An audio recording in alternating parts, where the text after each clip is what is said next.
Welcome to Journals of Self-Discovery.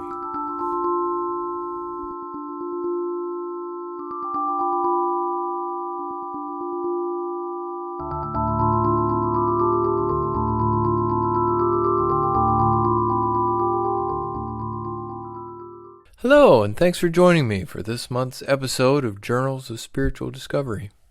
Before we begin, let me remind you of a couple of things. One is that the TAT Foundation Retreat Weekend is coming up soon. It's March 31st through April the 2nd. Paul Resendez, Tess Hughes, Paul Constant, and myself will all be there.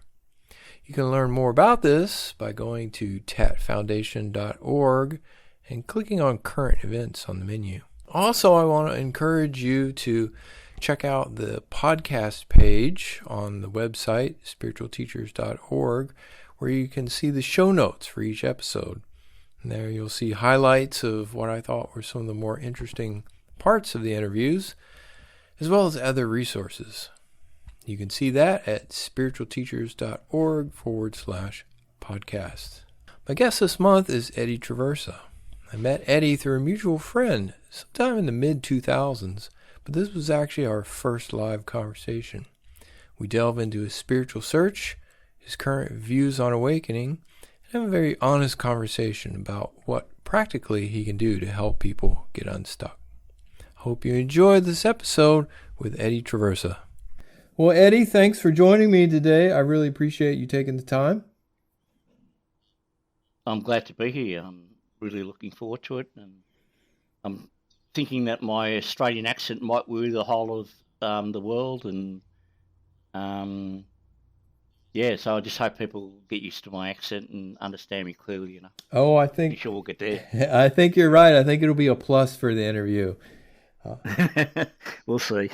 Yeah, the only trouble with you being in Australia was that we were going to do this interview yesterday, and somehow, despite all the powers of the internet, I miscalculated what time it actually was in Australia, and we were 2 hours off, I think, and what time we actually thought it was. Daylight savings. That's the problem.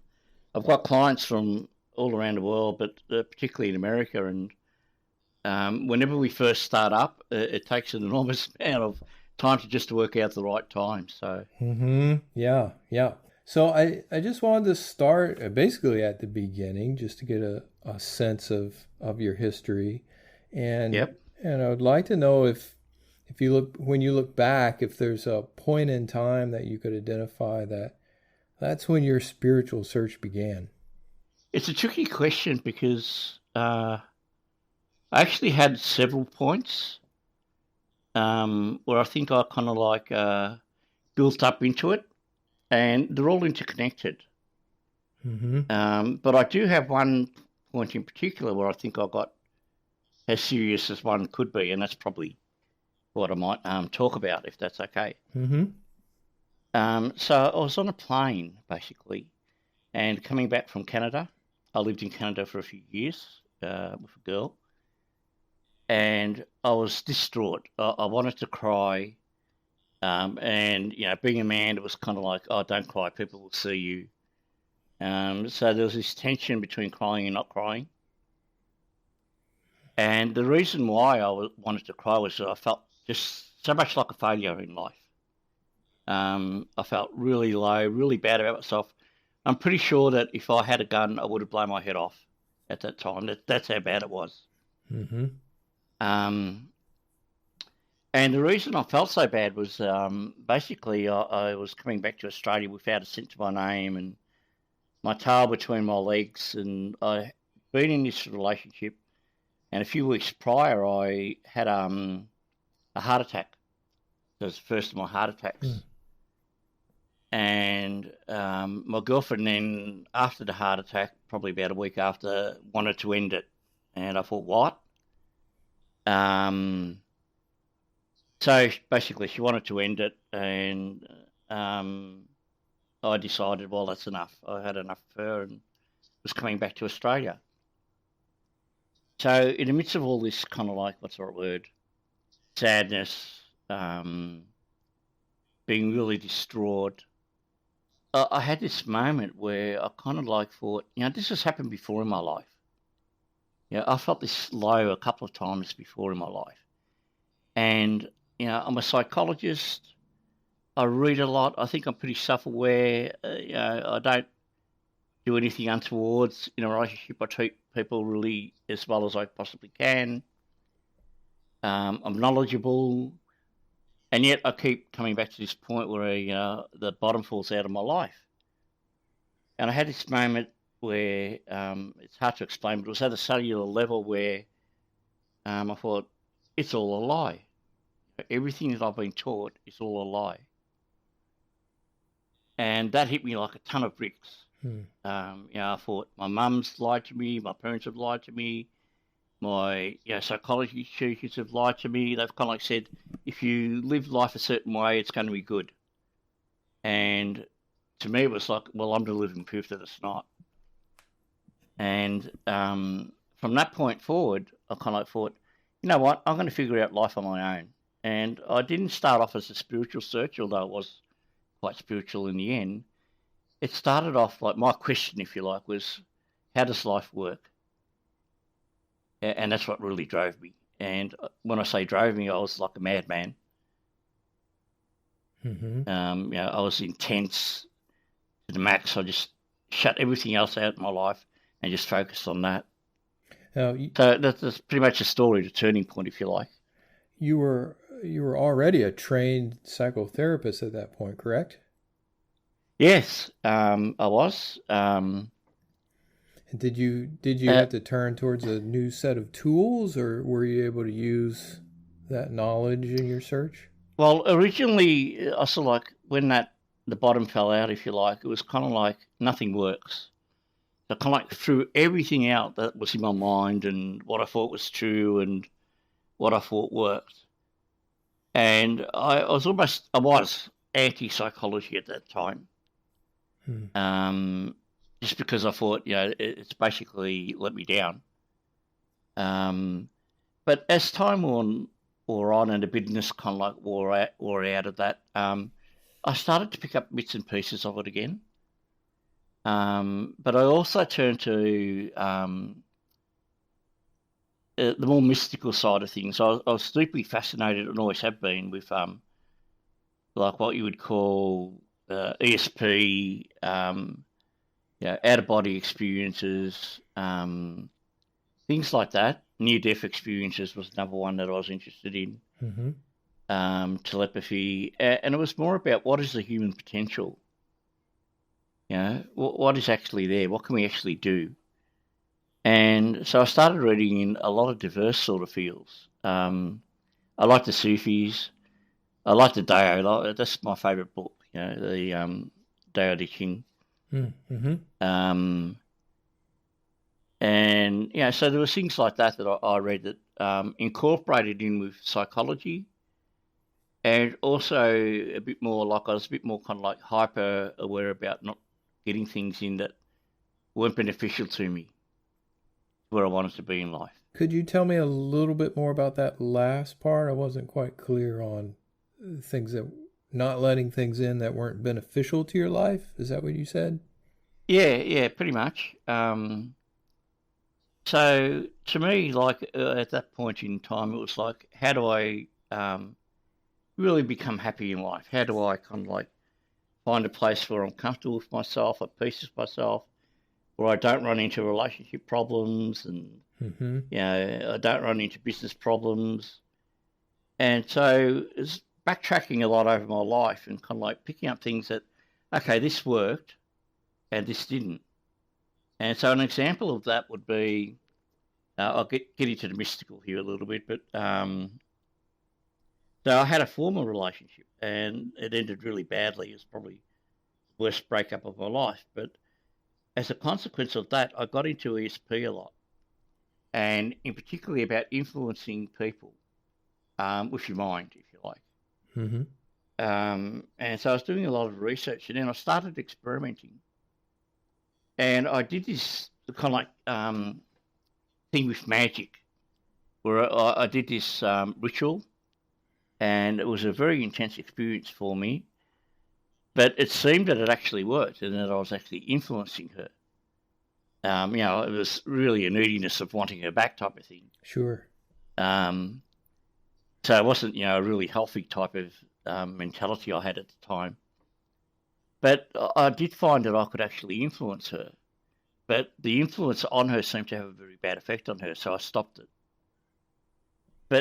And didn't pick that up again for a long time. But I thought, that actually worked.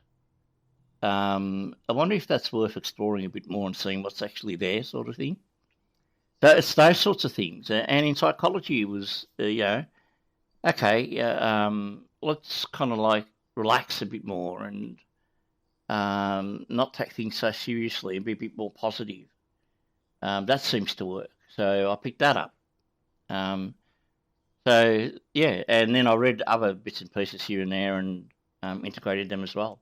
Is that something that you can say, I spent X number of years working on that sort of thing, and then I came to some resolution? Or well, I came to some resolution rather quickly because it works. But the thing that I had in mind was, are there better ways of influencing people? And it wasn't so much that I wanted to manipulate people. I just wanted to explore what is the human mind capable of. So it was kind of like that. And, in particular, what is Eddie capable of?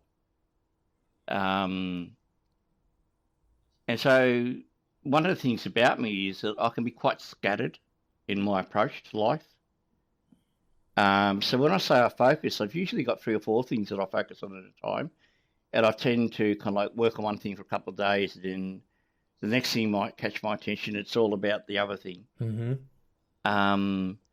So this whole magic kind of like other mind, something greater than myself type of thing was something that magic started, but it kind of like grew into more of an identity issue in a sense of like, what am I really capable of? What is anyone really capable of? And how I resolved it is that I had quite a traumatic childhood in lots of ways, and so one of the things that happens with trauma people, in my experience, is that their boundaries get very loose and they're not very clear, and that you often find that people who have been traumatized can pick up things from others that they normally shouldn't be able to have access to, or the convention says that they normally shouldn't have access to. And to my way of thinking, it's because of these loose boundaries that form very early on in childhood. So I thought about that in terms of my experience, and thought, that kind of like fits with me, it resonates with me. Mm-hmm. And then from there, it was like, okay, so if there's something greater, what is this greater? Where is this stuff actually coming from? And that's where you get tricky, because you can't find an answer from the rational mind perspective. It's an interesting transition to me, because some people might have stopped at, I've gained some control over my life and I understand more the mechanisms that the levers that I could pull to make myself more happy in the world. But it sounds like for some reason that wasn't enough for you. Yeah, well, nothing was ever enough for me. So I'm like a very extreme sort of guy. Well, I was. I can't say that I'm that extreme now, but definitely I worked on extremes. So when I tended to do stuff, it was kind of like an all or nothing mentality. So kind of like your teacher, Rose, kind of like emphasised grit and purity of intent and purity of purpose, where you've got to be so focused on something that you're almost driven by madness to attain it. And at that time, that's how it was. Like, I had a heart attack, and I picked up smoking again. I was smoking cigarettes at the time. I pretty much locked myself in a room, read everything I could, didn't interact much with the world. I became kind of like almost a hermit in a lot of sense. So I was driven, and not driven for a great purpose, or like I say, I was driven by happiness, but it was also I was driven by the fear and the sadness and the misery that I experienced in life, and I just didn't want to experience that again, ever again. So it was either do it or die to me. And, that whole mystical ESP, kind of like greater than other sort of experience is part of that. It's kind of like, I think for anyone, wanting to explore stuff like that, don't stop. Just keep going. And that led you rather than a sense of Eddie, the person, has some great power. It sounds like you recognize that there was something else at work, something larger than yourself. Is that true? Yeah. And also to me at the time, it was like, what are the boundaries? The boundaries were just not clear about who was doing what. So was it Eddie doing something? Or was it God or the Absolute or, the universe, whatever you want to call it, doing something? It just was not clear at all. I only recognised that something was happening behind the scenes. And I had a couple of moments of, glimpses, if you like, where amidst this kind of like drivenness and sadness, and there were moments of beauty as well. And I also wanted to explore that. It's kind of like, well, here's the answer. But to be clear, I was kind of like trying to control my life.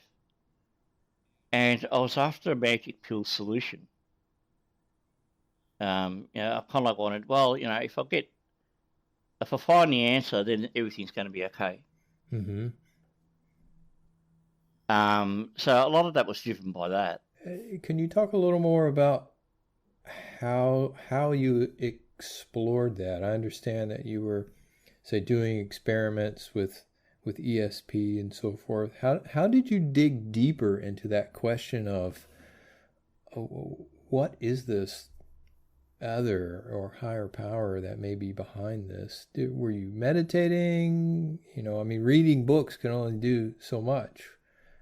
Absolutely, I totally agree with you. And looking back, it was kind of like, dude, you just read so much stuff that was just rubbish, It just wasted time, basically. I was doing Tai Chi at the time, so that helped a little bit. It kind of like, it focused me more on a meditative type of quality of life. And I noticed in Tai Chi, the energy of Tai Chi itself started to interest me. Like if you move your hand in a certain way, you'd experience a kind of jolt of energy. Chi, they call it. And so I was like, I wonder what that's about. And so I started to read a little bit about Tai Chi, a bit more in depth about Tai Chi. I was quite versed in it, but I read more in depth about it. And I wanted to explore this kind of like the energy and making yourself kind of like use the energy to the benefit of myself and also for the benefit of others that I interacted with. I didn't come to any great resolution. It was just more like a practice, if you like, of just noticing the energy and not really knowing quite what to do with it in lots of ways. So I just sat there for, I don't know, years and years and years. So I would often have experiences of, a tingly sort of sensation, but my whole skin would be tingly, and it was a very pleasant sensation. But when doing Tai Chi, that would often transpire. So again, I didn't come to any great resolution or any great understanding about this energy. It was just that it was there, I was aware of it, but wasn't quite sure what to do with it. Whereas other areas of life, I kind of like figured out, I had to go back to my childhood again. So I actually had done blocks of therapy before and explored things in my childhood and how they affected me. And I went back into therapy again after I came back from Canada and was exploring myself again from that perspective as well. And noticed things about myself that were kind of true-ish, if you like. How I interacted in relationships and my selection process in picking out people. Things like that helped. Like the selection process helped a lot. Just recognising that my selection process was off in some way and in some ways got to be remedied or kind of like worked on, or stop picking the people that aren't going to give you what you want in life. Mm-hmm. There were a lot of things that were coalescing. So it wasn't one thing where I could say, well, this one thing kind of like, really kind of like got my attention, and I just stuck at this particular one thing. It was more like there was a jumble of things that caught my attention, and I was exploring each, and some of them caught my attention a little bit more than others. But there's this switching between things a lot. Mm-hmm. And I actually think that helped. I know one thing that some people struggle with is they don't know what to do next. They feel like they're at a dead end or they're stuck. Did you ever? It doesn't sound like that was a problem for you. It sounds like you always had something that you wanted to explore. Is that true? There were times in life where I felt stuck, so there's no doubt about that. And there were times in my life where I felt my hands in the air, if you like, and just did not know what to do. And again, we were talking about ends of relationships were the ones that really caused me the most problems in life, but at the same time caused me to seek. But I remember one particular relationship ending where I cried for weeks and weeks and weeks on end. So I'd literally go to bed at night crying and wake up crying.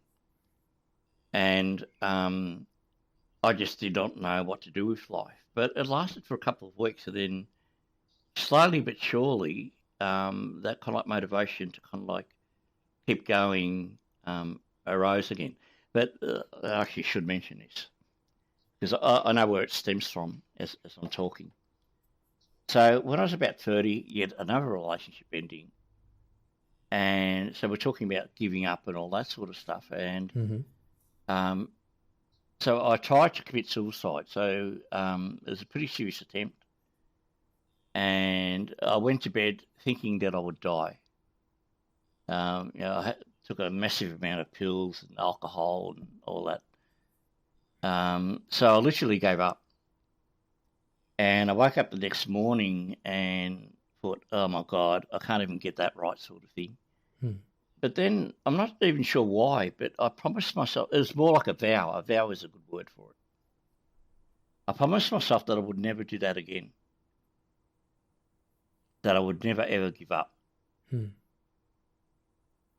And that's stuck. So there were definitely times after that where I felt like killing myself, which is a lot about my esteem and my state of mind and all that. But there was also this other aspect of me that I would just not give up. So that stemmed from that suicide attempt that kind of like, and when I got that off that plane, yes, I, basically slept for a week and didn't want to do anything. Then I got up and started to read and kind of like started to, and when I say read books, but it was also thinking about things. So in that sense, it was meditative in the sense that I would ponder my life. It was a very introspective kind of period in my life. Yeah, but that's what would make me kind of like keep going, was that vow I made to myself. Now, did you have any spiritual teachers that you were in contact with during that time? Absolutely no, not at all. I was like a spiritual novice. I'm amazed. Like when I have clients, I work with people from as a psychotherapist, and sometimes people will write to me, and I'm amazed at some of their spiritual experiences and working with teachers and all that. But I had none of that. But in a way, I'm glad I didn't,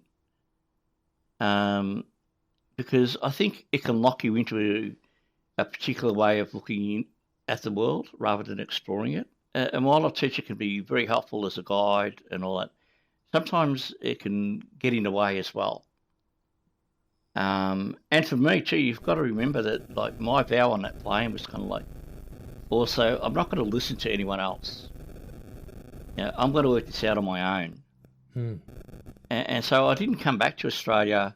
I went into therapy because I had all these suicidal thoughts at that time. So I recognised that I needed help with that. But other than that, it was like, no, I'm just going to work at this by myself. Having said that, I had a friend who was very spiritual, and we used to talk about spiritual matters, and that was really helpful. So there wasn't a formal teacher as such, but there was people around me. Like my therapist at the time was very helpful. A couple of my friends were very helpful. Both very spiritual people, and we used to have these deepish sort of conversations about spirituality, which caused me to think and introspect and think about what am I about, what is life about, all that sort of thing. And, I didn't kind of like accept everything they said, but I pondered it. Mm-hmm. So to answer your question, no, there wasn't a formal spiritual teacher, but there were lots of little guides here and there that, I think helped. I'm glad you mentioned that, because that's certainly something in my life that, in addition to knowing a handful of valuable spiritual teachers, there were a lot of people who were just friends that in their own way were incredibly helpful. And the value too of friendships too, if you've got really good ones, is they don't let you get away with too much. And so I mean, you might get mad at the time, and you mightn't really particularly enjoy what they tell you, but if you've got any sense of like deepness or willing to explore yourself, you take it on board. Mm-hmm. And you use that to kind of like to help yourself get to where you want in life. Mm-hmm. So friendships are, to me, are really valuable, as are other people that come in and out of your life. Not just friendships, but sometimes you have these fleeting sort of people that just come into your life for a day or a week, and they might say something and it sticks, and you go off and kind of like, oh, I want to explore that. So an incident of that was I came across a friend of a friend sort of thing that I barely knew and don't have much contact with. And she mentioned the whole creating reality field. And so I started to explore that. And she was kind of like a guide, in a sense of like she pointed me to something that I didn't particularly consider before. So I was like, okay, this sounds like it might be interesting. And I've got to say, a lot of that creating reality sort of stuff, new age mentality, is just rubbish, junk. But I explored it still, and there were things out of that I could use today. Mm-hmm. The thing that I would be able to make later on was connections. So in psychology, there's this thing about kind of like getting the life that you want as well. We just don't call it creating reality. So that tied in with kind of like, how do I get what I want out of my life? And I've got to mention this, that before kind of like, it wasn't that I actually got an answer to this. Like, there's no magic pill, there's no one-shot solution, no formula that I know of that is a guarantee for success in life. And success in life can be a spiritual goal as well as a materialistic one. I don't know of anything like that. But I think I'm reasonably good at working out some of the steps that might really help the person get to where they want. It's no guarantee, but probably increases their probability is a good way of thinking about it. Mm-hmm. And the same applies to me. So it's really, you've got to apply it in your own life. You've got to really experiment and just see what works and what doesn't work. And the other thing too that I would mention about that is, I might give you advice about life, but it mightn't ring true for you. And that's because you'd have a different makeup, a different kind of like way of looking at things, orientation towards life. It might not resonate. Whereas for someone else it might. And it might be one of the most useful things that other person hears. So there's that thing to consider too as well. Yeah, I wanted to touch upon, you mentioned how friends could keep you honest, and for me, that quality of honesty was something that was literally taught to me from reading Rose's material and looking at his life, how important self-honesty is. But it almost sounds like for you, that was something that you just naturally realized or naturally took to, that, I really should listen to other people. Sometimes they can see me better than I can see myself. it surprises me, is why I bring it up, that, most people are content just stuck in their own heads and defending their beliefs rather than questioning them. Oh, well, I don't want to set myself up as kind of like this.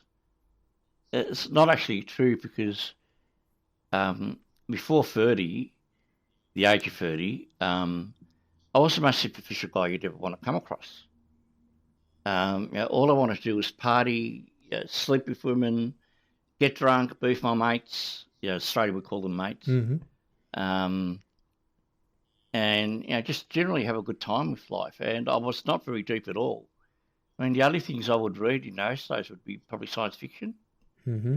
But another turning point, I guess, I was talking about multiple turning points, was I was with a lady who we had a relationship, and she basically told me that I would never make anything of myself, which drove me to that suicide attempt. I came out of that kind of like, right, I'm going to show you.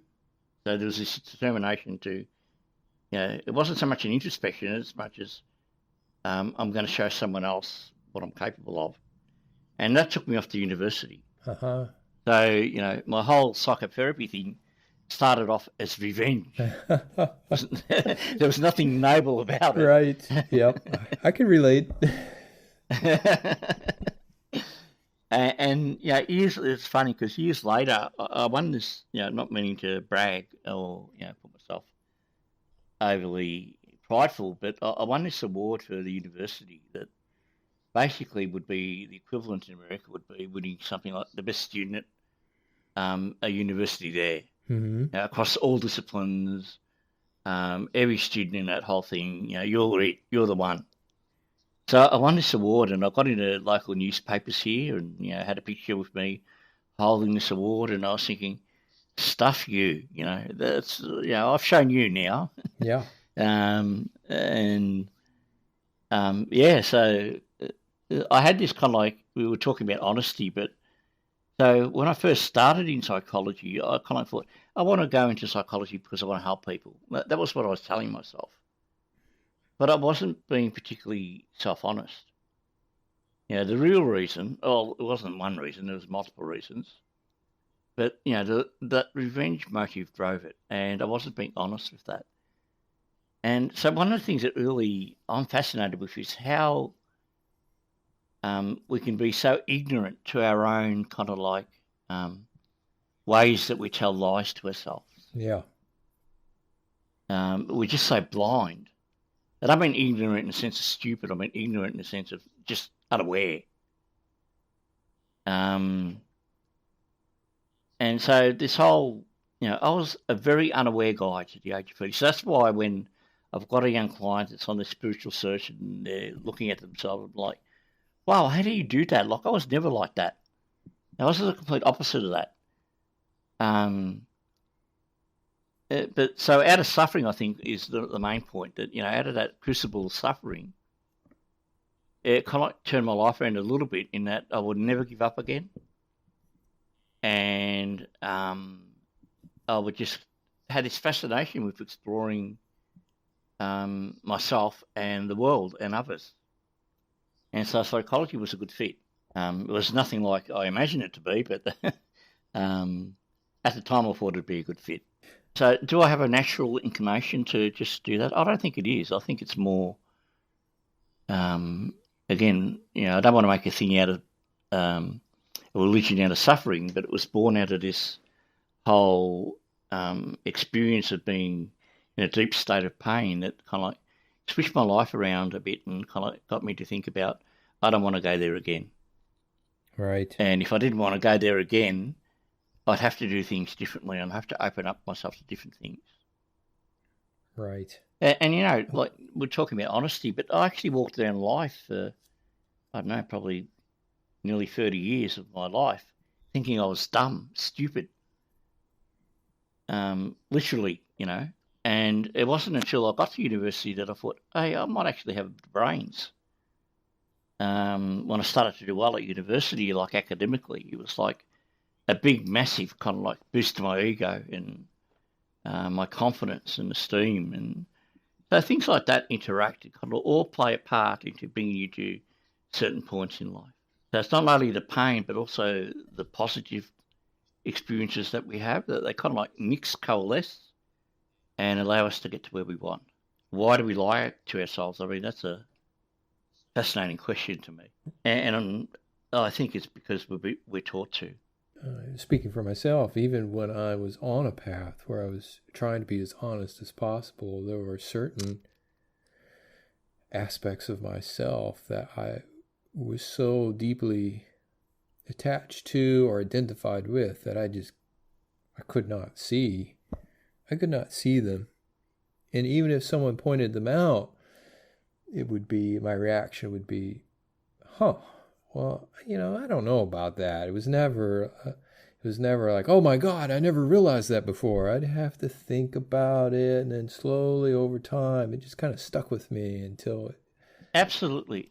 I was very similar. I remember, great woman, great therapist, and we're talking about intuition and talking about a particular client, and I said something along the lines. She goes, "How did you know that?" And I said, "Well, I intuited that. It was intuition." And she called me out on it and said, "No, you're hiding behind your own theory. That's not intuition." And I just did not want to know about it. I was like, "No, you're wrong. It's intuition. Eddie's right. You're wrong." That sort of thing. Mm-hmm. And then it stuck with me for some reason in my head. And the more I thought about it over the next couple of days, weeks, months, was like, you know what? She's actually right. So it wasn't this instant kind of like, oh, okay, I see what you get. It's kind of like more a mulling. Yeah. Kind of like a thinking over process. It tends to work like that for me as well. Yeah. Now, I know that you don't want to get into too much detail about this, but there was a point in time that you had an awakening of some sort, or this Yep. period after 30 of questioning and really digging deeply. It came to an end. Can you tell people just a little bit about that? Yeah. When I say an end, it's kind of like a fallacy too, but it was an end to kind of like the searching for an answer, if you like. Mm. And the ending was more about like, there's only this, which sounds very trite and very kind of like not very deep at all, but in actual sense, it's just this emptiness, which is actually something. And after that, it was kind of like what's the right word? An integration. And I'm still going with the integration. It's probably been about 12 years now. And I don't mean in the sense of a deepening, but from that awakening, if you like, or from that experience, what were the things about that, or what can I talk about that's kind of like makes sense to me? It's not that I can say anything about the awakening. Like, if you can actually talk about your awakening, then it's not an awakening. Yeah. Because you're not there. Yeah. And that's the thing that you take away from it, I think, is that you're not there. And that has kind of like implications for how you live your life from then on. But also, when you're not there, there's this kind of like, I know this sounds really corny, but there's this massive sense of a very deep, benign sort of love. I don't mean love in the sense of like how we would normally use it in our day-to-day kind of like language and way we interact with people, but much, much further than that. And love is really the wrong word, but it's just about as close as I can get to it. And so then it becomes about how do you live your life honouring that? And that's what's been integrating for me. It's more about a gradual progression of how do I honour those things from that experience and after that experience more faithfully, more honestly in my life. And I think spiritual integration, I've actually been asked to write an article about that, which I might do one day. It's about that. It's about that kind of process of aligning yourself with the qualities that you think are most alike. to that awakening process. Mm-hmm. And, to me, one of them is that kind of like love. This whole thing about not getting involved, like don't put ego into the equation. It was a biggie. Relaxing became even bigger. And in fact, a lot of my tension just dropped right off. Because why worry? Things are just going to work out as they're going to work out anyway. So it takes a load off. But at the same time, I don't want to make it like you're lazy and don't do things. You do a lot. You're still active, or I am. It's more about that whole process of trying to do the best that you can from what you've been shown. Yeah. I hear what you're saying. I know we probably met by email a decade or so ago. Yeah. And you kind of, at least to my impression, you sprang onto the scene with a website and a lot of very interesting and intriguing writings. And it seemed like there was a period of time that you kind of vanished for a while. Was that part of this integration or trying to come to terms more? Yeah. There were a couple of things happening with that. Well, one was that I was starting to become a guru. And I didn't want to be a guru. Mm-hmm. And two, I had this kind of like, I think it's Stephen Norquist, and his, you might put that in the show notes. His kind of like awakening where there was this kind of like withdrawal. Mm-hmm. And I wanted to withdraw. I wanted to be by myself even more. And it's not a thing I can explain in a rational way. There was just this overpowering sense of be by yourself. Drop all the teaching, drop all the website stuff, and that's basically what I did for a couple of years. And that whole period of being by myself then sort of like reflected into coming back out of it with, well, what do I do now? And I make it sound like there's this massive problem about what I'm doing now. It wasn't quite like that, but it just seemed clear to me to kind of like, okay, you're a psychotherapist. I think you're reasonably good at it. Start that up again. Start writing some articles again. So slowly I've kind of like been pushing myself back up to be more out in the web and out there and kind of trying to help people, but also with this kind of like aspect of being alone. So I actually adore being alone, but I also adore being with people. Mm-hmm. So it's balancing those two things in my life. So another thing that came out of that whole awakening later on, I'm not talking about there was this moment I had an awakening and I had all these ideas about life. It was more like, gradually over time, things kind of like built up and made a lot more sense. It was about balance, being in balance. And me being such an extreme person, working on extremes emotionally and psychologically and almost manic in some ways, I had to focus down on being balanced in life. And being balanced to me kind of also gives you more space to allow things to just occur without actually being overly involved in them. So you're much more able to kind of like sit with things that mightn't make a whole lot of sense and just take them in and absorb them more at a cellular level rather than thinking about, what's that about? I've got to analyse that. I've got to work this out. What's the next book? What's the next answer? But I think if you balance, you're much more likely to kind of like find what you're looking for in life. I mean, they go hand in hand. It's like, not that you balance and you get things out. It's that you balance. You've got to keep working at your balance as you go along. And that's pretty much any quality that you can think of. Is you work at it. Mm-hmm. So awakening to me was kind of like, it was a moment in life where things turned a little bit more again. But I look back at that and sort of like think where I am today and would I still be here today if it wasn't for that awakening? And I'm kind of like leaning towards the proposition that I might well be.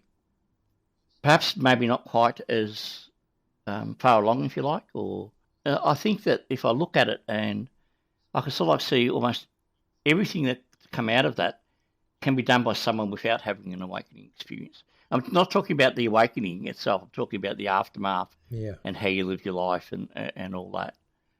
I see. And is that realization part of why it sounds like you're focused as much or more on the psychotherapy these days in terms of using that to help people as opposed to advising on the spiritual search explicitly? Yeah, I think that's a truism. Although I have to say that a lot of my clients have this spiritual curiosity, if you like. They're quite spiritual in themselves. And it's not like I've completely dropped off. I still write articles on spirituality, and if people have got questions, I welcome them, and they can email me and all that. But basically, my focus has been on helping people through psychotherapy and me being a therapist. But it usually involves a spiritual component as well. And so my therapy, I can't see it how it could not be a spiritual thing as well, other than if someone just wanted something very specific, like, can you help me with a headache? And that's all they wanted. There wouldn't be much kind of like talk about spirituality in that. But generally speaking, I tend to draw people that have got some curiosity about themselves, and some curiosity about how to live life, and some curiosity about God, and spirituality, and So I have tended to focus on it. And the other reason too is, how do you teach someone an awakening to be awakened? Yeah. We are ridiculously poor at that. People will point to these books, these supposedly spiritual texts, but people don't get awakened from them. Or very rarely do they. It's not like we have this massive outpouring of awakened people coming from all these religious, texts and all that. It's just, right. Now, if we think about it in terms of success, we suck. Mm-hmm. We're terrible at it. And I don't know of any technique, anything that I can say that would help someone get spiritually awakened. Mm-hmm. What I can do is, if someone wants to build up their kind of like, I think I've mentioned this in an email to you, that if someone, for example, wanted to have a bit more tenacity in life, or a bit more grit, a bit more purity of purpose, well, I can help with that. And that might be a step towards kind of like, towards something a bit greater. So that's how I look at things. I think of things more like on the micro level, rather than, that whole macro, I'm going to get you enlightened sort of thing. I tell a lot of things. Well, what practically can I do to help people move, to help people shift? Most spiritual seekers are stuck. They're stuck in this kind of like repetition pattern. So the question then becomes, how do I get them unstuck? How do I help them get them unstuck? Mm-hmm. And it's the same as in psychotherapy. It's, people are generally stuck. How do you help them get unstuck? What are their patterns of their lives? What needs to change? What's the next step for them? That sort of thing. So I'm more focused on that kind of like, what's the next step, rather than what's the end point. And there isn't an end point. There's just like, we think of awakening as kind of like, oh, that's it. It's all done. Might as well curl up the toes and dig myself a grave, and it's all over with. But in fact, it's just a start. There's a whole process goes on after that. That you still learn about things. I'm still learning about life. I read practically every day something about how we work. I don't read hardly anything at all on spirituality. it just kind of like dropped completely off for me. All that sort of like non-dual sort of stuff. Mm-hmm. I find that almost useless. So yeah, there's this whole notion of, do we actually help people by having spiritual enlightenment as kind of like, I can help you get spiritually enlightened? And I would say, no, we don't.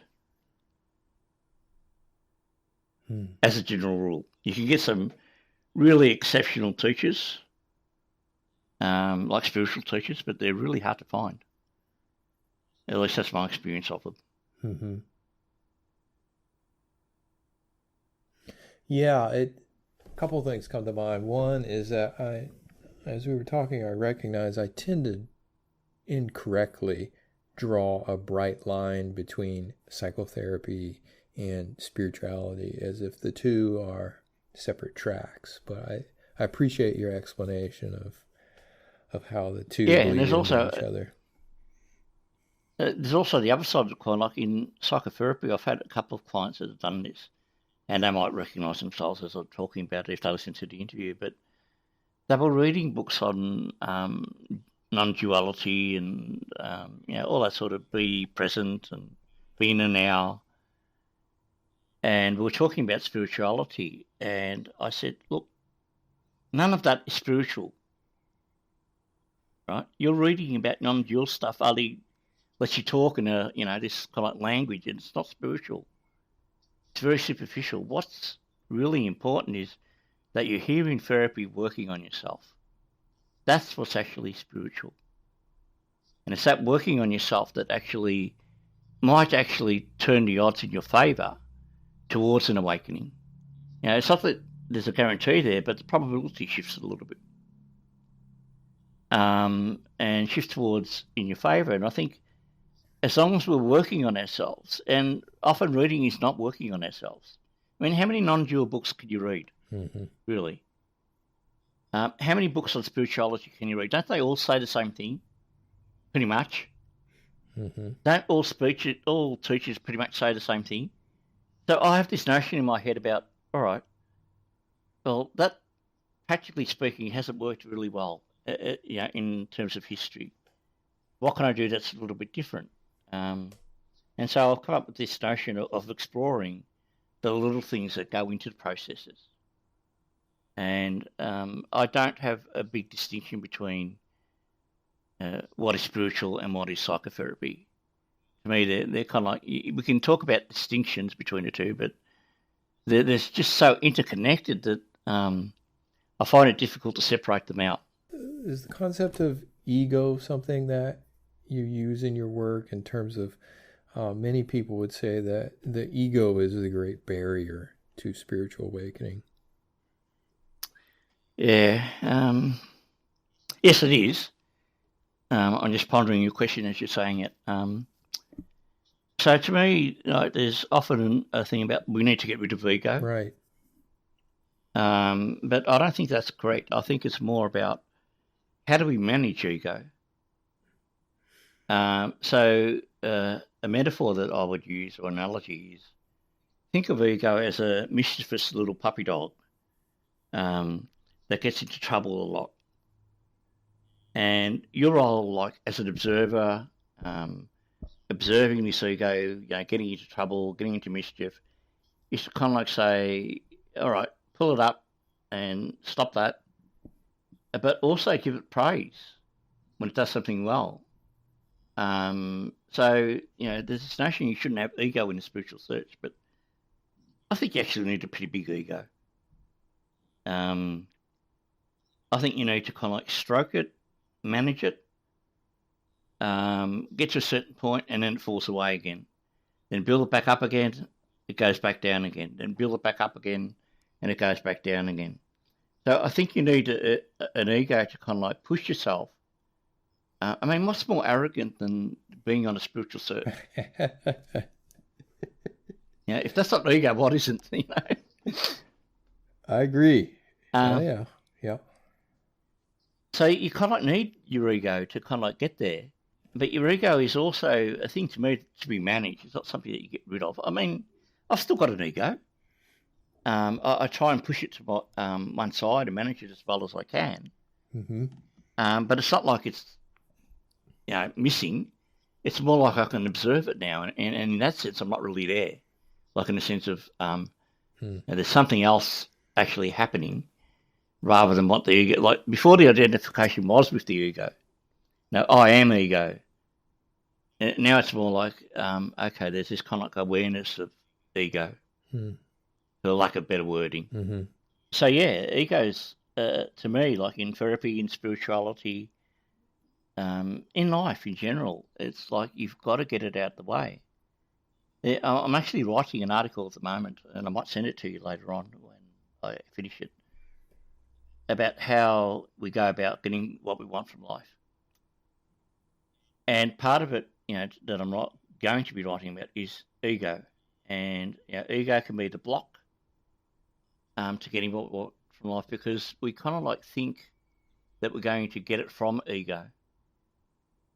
Whereas most often, it's when we're out of the way, things happen in our favour.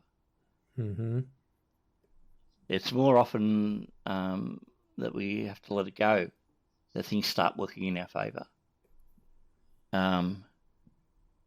rather than kind of like interjecting ourselves all the time. And then the other thing about ego is that I've been giving this a lot of thought of lately, the last couple of years, is that we're a society that kind of like values making the unconscious conscious, and values our thinking above all else. And in my experience, it's kind of like a faulty perception. Our thinking doesn't actually do a whole lot. It's more our intuition. It's more our awareness of ourselves, not in the sense of making the unconscious conscious, but just moment to moment, kind of being present in life without having ego interject into everything and trying to control everything. That's really useful for people. And so that's reflected in therapy as well. It's kind of like, getting back to your original question, I can waffle along, can't I? You have this kind of like idea that, that we've got to get ego into everything to make a better life. But in therapy, I try and teach people just be present, just relax, let it go. That's not the whole of therapy, of course, and there's lots of different things I do. But one of the biggies is that most people don't know how to relax. Not just in therapy. You look around and friends and people in the street, and we walk around like stress balls, basically. We just don't know how to relax. So there's some basics there in therapy that I think are really useful for spirituality as well, that you've got to have the foundations right before you get on to the next step, if you like. And part of the foundations to me is that kind of like ability to be aware of your body, to have a more intuitive sense of how to navigate the world. And part of it is the ability to let go of stuff that's really, in the end, inconsequential and unimportant. Yeah, I'm glad you explained that more, because a person might hear, well, we just need to relax is the thing. And to me, that could mean, I just need to turn on the TV set and kick back on the couch and take it easy more often. That's not what I mean. Actually saying. Yeah. No. Actually, just to illustrate that point a bit deeper, is that I've had people that do a lot of mindfulness. And even then, in their mindfulness experience, they're not relaxed. And so I might ask them to notice their body and go deeper into that. And it's that deepening of that, and just letting it go, just relaxing into it, actually brings about some quite profound changes and insights, if you like. So there's that aspect of it too. It's just like you really got to, when I say relax, it's not just getting on the couch. It's not what I mean. I mean, really just like even right now as we're talking, I'm aware of my body and I'm relaxing it moment to moment to moment. And so you live your life kind of like in this state of, rather than being against everything in life, you're trying to be for everything in life. And part of that is learning to let go of control, And there's times where you need to be in control. I'm not saying that you don't. But generally speaking, if we let go of ego, things tend to run much, much better. And part of that, if you think about it, the more you have ego in it, the more you're not relaxed usually. If you think about the times that you really inject yourself into an equation in some way, you're usually a bit hyper and a bit kind of like your body tenses up a little bit, and you're not quite as relaxed as what you might be. You mentioned that you're working more with the unconscious than with the conscious. Could you speak a little bit more about that? Yeah, I guess what I was trying to get at before too with that whole society is focused on the conscious and like making the unconscious conscious. Whereas I'm quite happy to leave things at an unconscious level at times. And so what is a driver? What is our driver? What actually gets us from A to B? And we can say God and all that. Yes, we can do that. But at a more practical level, it's the unconscious. But we tend to think of it more as it's the conscious that's kind of like getting us from A to B. But what we now know from research and from science is that that's not accurate at all. In fact, all the conscious mind is a storyteller, and a storyteller after the fact. So think about what I'm saying there. Everything that we think about is after the fact. But we could also use that to kind of like shine a light. Like I use the metaphor of a lighthouse that, it shines a light and it kind of like, all right, I want to be over here at this point in life. It's like a vision for life. So our conscious mind can do that. But what actually gets us from the unconscious to the conscious, what actually gets us to that point is the unconscious. That's where it's all at. That's where the power is at. So over the years, I'm developing a more thorough understanding that it's really the unconscious that's kind of like where it's all at, and it's got the power, and it's also the portal to the more spiritual type of experiences. And we can think about dreams and synchronicity and intuitions. They're not conscious processes; they're unconscious processes. And if we think about life, like there's times in my life where I thought, I know it, I know what to do. I should be doing this, but instead, the unconscious is kind of like driving me off in a completely different direction and getting me into trouble and not actually following what I actually want to do in life.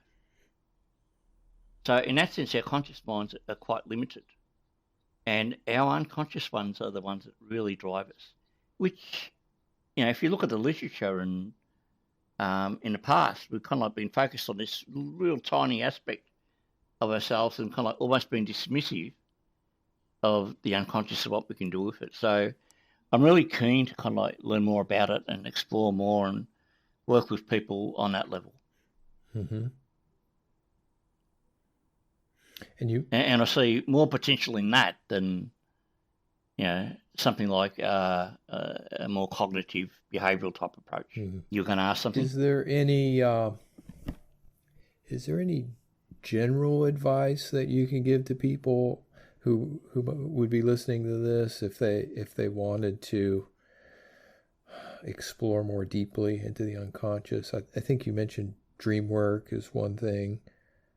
Any other? Dream work is one thing. First of all, the most important thing is you've got to develop a relationship with the unconscious.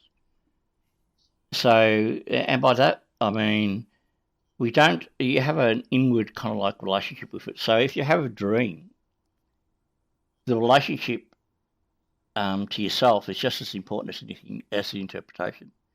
Just the acknowledgement that the unconscious is there.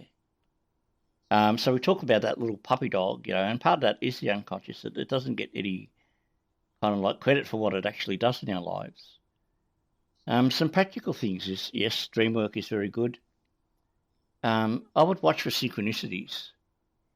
And in particular, don't fall for the trap of interpreting the synchronicities as this is showing me where I need to be in life.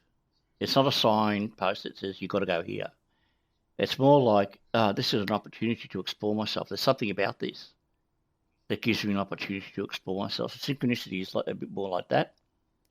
Mm-hmm. Sickness is often a very unconscious thing. So my heart attacks, for example, were born out of my heart psychologically breaking.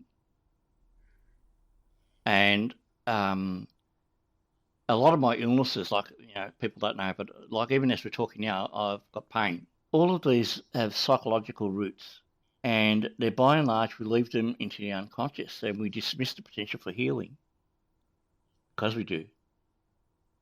So the broken heart scenario is one. So I got a couple of really bad relationships that broke my heart, and then years later, my heart literally broke a couple of times, like, physically broke. Mm-hmm.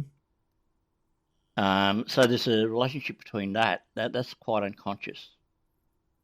And so there's value in kind of learning about, okay, if I want to be healthy, I better start addressing some of the psychological things. And also some of the spiritual things involved in that. What's the repercussions? What are the repercussions of me dying? What happens? Mm-hmm. I don't have an answer, but I know what happens in the end, but I don't mean it in the sense of dying. I mean, where the whole show is ended. But, it's those sorts of things that you can integrate into your life and make them a little bit more, kind of like shine the light on them and then get your unconscious to work towards that. And the way I think is, one, to be aware of where you want to be in your life is the big step. So my biggest advice to people would be this. If you know where you're going in life, you're likely going to get there. And the way to know where you're going in life is have a vision, then have goals to get to that vision, and then have daily intentions to keep those goals working, and look at all the blocks that prevent you from getting what you want. And it's the blocks that we often miss out on, where, ego's involved. So the less you put yourself into that whole equation, the better it is for you.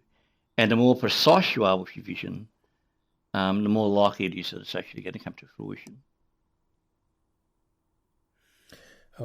And I was just going to say that vision doesn't need to be very conscious. That's what I was just going to ask. Yeah. Your vision doesn't actually need to be very conscious. Like, I actually prefer it. That you kind of like almost have it unconsciously. Relegate it to the unconscious. Don't pay that much importance to it. But come back to it every couple of months and revise it if you need to, so that your unconscious is aware of it. The vision itself should be more unconscious. The conscious parts are more the intention, because it's a daily practice. So we don't often think of intention as a daily practice, but to me, it should be a daily practice. It should be, I'm going to get out of bed, I intend to do this and that today. And you need to do that every day. So that's a conscious part of it, but the big one is the vision. If you don't have the vision, you're aimless, you're lost. You're just going to get you're going to get nowhere in life, basically, if you don't have the vision. Because you don't know where you're going. Right. Just, I don't know if that helps at all, but it's a big, big topic, Sean. Yeah. It's like something that I could talk about for hours and hours and hours, and we'd still only be, scraping the surface of it, sort of thing. Yeah, absolutely. Absolutely. Yeah. Well, let me ask you a couple of shorter questions. I always like to hear from... Am I an Aussie? Yes. I always like to hear from people, for example, if there's any book that they tend to recommend more than another. Tao Te Ching. That's really the only book you will ever need spiritually. But I kind of like Ed McKenna's first book. What's it called? Spiritual Enlightenment, The Damnedest Thing. Yeah. Because it removes some of the mystique about enlightenment and kind of like, I think, helps people, clarify for people, don't get stuck into these kind of like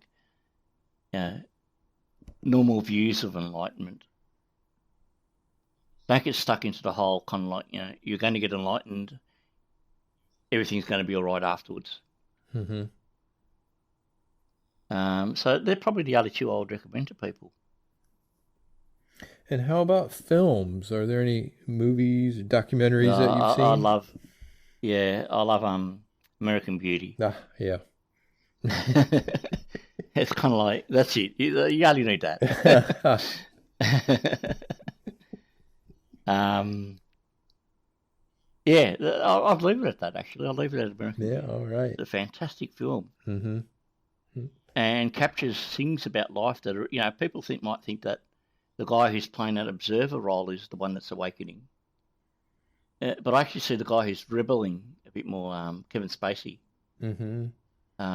is actually a bit closer to the way that you would go about awakening, because he's rebelling against everything. And then I actually wrote a piece about this some time ago that I've lost now. But if you integrate the two, then you've got a perfect student, and they still wouldn't get awakened. But to me, that's just a fantastic film with metaphor upon it. That plastic bag scene, it just, I don't know, I know you like it, but it's just something I fell in love with. Yeah. Just hit me home, yeah. Next question. Well, this one's actually, Is that it? this one's actually might be a little bit longer, but then we'll wrap up after this one. Okay. You had made the statement that the whole "you are perfect," there is just this crowd, while kind of a truism, typically have a lot of resistances, and that their bodies at some level are resisting. A lot of people I come across are like that, carrying around this dissonance without really being aware of it. And I was curious if you could speak at all to what are some of the symptoms of that? Well, that mindfulness example I gave earlier on, where people, I've had people and kind of like not even realise that they're tense in some way.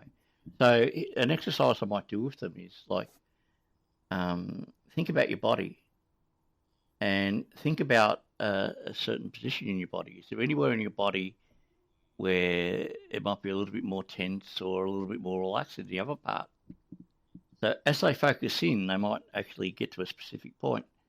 And I might ask them, what does that feel like? Is it a ball? What kind of shape does it have? So we're really getting into the specifics of kind of like what this thing is in their body. And eventually I'll get to a point of, can you go deeper into that? Can you explore that a little bit more? What does it want to tell you? Just close your eyes, sit with yourself quietly as possible. And don't think about a rational answer. Just pop out whatever comes into your mind. And as people do that, they're kind of like, there's a couple of things that come out of that. One is they don't realise that they've had so much tension in their body. And two is that they don't realise that something within their body can actually teach them something about themselves. There's this, psychological component as well, which also has spiritual implications. They're all interconnected. We can't get away from that. So that would be, I think, a pretty good example of working, with resistance. We carry around resistances without really knowing it. A spiritual seeker is often one of the most resistant people, because you kind of like get locked into this viewpoint that awakening is going to be like this. Oh, yeah. When it happens. Yep. And it just isn't. I mean, you can't explain it, but it just isn't what they think it's going to be. And so they're resisting, by being so locked in, they're resisting all these other opportunities in life. They're resisting the openness. They're resisting other ways of being in life. And because they're resisting, that's got to be reflected at a physiological level as well. And so part of what I'm working towards is, all right, let's look at the body. Let's start from there rather than look at the mind. And then how does that body relate to the mind? That sort of thing. So instead of a top-down view, it's more like a bottom-up view, building up into kind of like the mind and how they're all interconnected. And so far that's been, people have found that quite useful. And, they're often, as I said, they're often surprised at their own level of resistance. And I understand why the resistance. I was, even more resistant than what they were in lots of ways. But we walk around pretty resistant to life in many ways. I don't think that's a great way of living our lives. Mm-hmm. So if people want to find more about what you're up to, or they want to get in touch with you, what should they do? Get on a plane and come to Australia. And now, are you in a nice part of Australia, or are you out in the desert somewhere? Everywhere is nice in Australia, Sean. Come on. I don't want it to be hot, okay? It's got to be... No, I'm in quite a place where the weather can change about 4 times during the day, and it can get very hot here as well. Oh. So, but Melbourne's a very beautiful city. Okay. But to answer your question, they can get me by website, edwardtraversa.com. And also, if they've got questions, they can email me at etraversa@hotmail.com. They're the 2 main avenues. And, if they need to kind of like have a bit more of an in-depth discussion, we can do that on Skype or, something like that. Got it. Nice. Well, thank you, Eddie. That's all the questions I have for you. Well, that's brilliant. I really enjoyed it. I hope it's useful for your listeners, and be interesting to hear the whole interview when it's finished.